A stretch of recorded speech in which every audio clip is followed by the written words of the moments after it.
మీకు ఎంత వెతికినా ఉద్యోగం దొరకట్లేదా? అయితే డోంట్ వరీ. రిస్క్ లేకుండా తక్కువ పెట్టుబడితో మొదలుపెట్టే వ్యాపారాలు ఎన్నో ఉన్నాయి. ఈ మధ్య కాలంలో యువత సొంతంగా స్టార్టప్లు ఏర్పాటు చేసేందుకే మొగ్గు చూపిస్తున్నారు. అందుకోసమే మీకు ఒక చక్కని బిజినెస్ ఐడియా గురించి ఈ వీడియోలో మేము చెప్పబోతున్నాం. మీ దగ్గర ఒక అరెకరం భూమి లేదా ఎకరం భూమి ఉన్నట్లయితే నెలకు లక్షల్లో సంపాదించవచ్చు.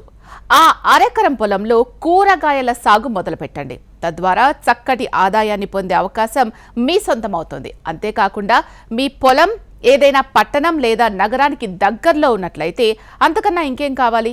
మీరే కస్టమర్లకు నేరుగా మీ కూరగాయలను అమ్ముకోవచ్చు. ఉదాహరణకు మీ అరెకరం పొలంలో 4 పంటలు చొప్పున ఒకసారి టమోటా, రెండోసారి పచ్చిమిర్చి, మూడోసారి కొత్తిమీర, 4వ పంటగా వంకాయ సాగు చేద్దాం. 4వ పంటగా వంకాయ సాగు చేశారు అనుకుందాం. మీ వ్యవసాయ క్షేత్రానికి పట్టణం లేదా ఏదైనా రద్దీ ప్రాంతం దగ్గరలో ఉన్నట్లయితే మధ్యవర్తులతో సంబంధం లేకుండా కూరగాయలను మీరే నేరుగా కస్టమర్లకు విక్రయించుకోవచ్చు.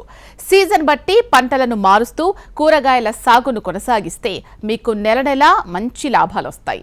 ఈ పండిన కూరగాయలను కస్టమర్లకు విక్రయించేందుకు ఒక కమర్షియల్ ట్రక్ కొనుగోలు చేస్తే మరీ మంచిది. స్థానికంగా ఉన్న కూరగాయల షాపులకు, హోటల్స్, కర్రీ పాయింట్స్, హాస్టల్స్కు రెగ్యులర్ సప్లయర్గా ఉన్నట్లయితే సాయంత్రం వేళ జరిగే సంతల్లో మీరే కూరగాయలు విక్రయిస్తే మరింత లాభం పొందే అవకాశం ఉంటుంది.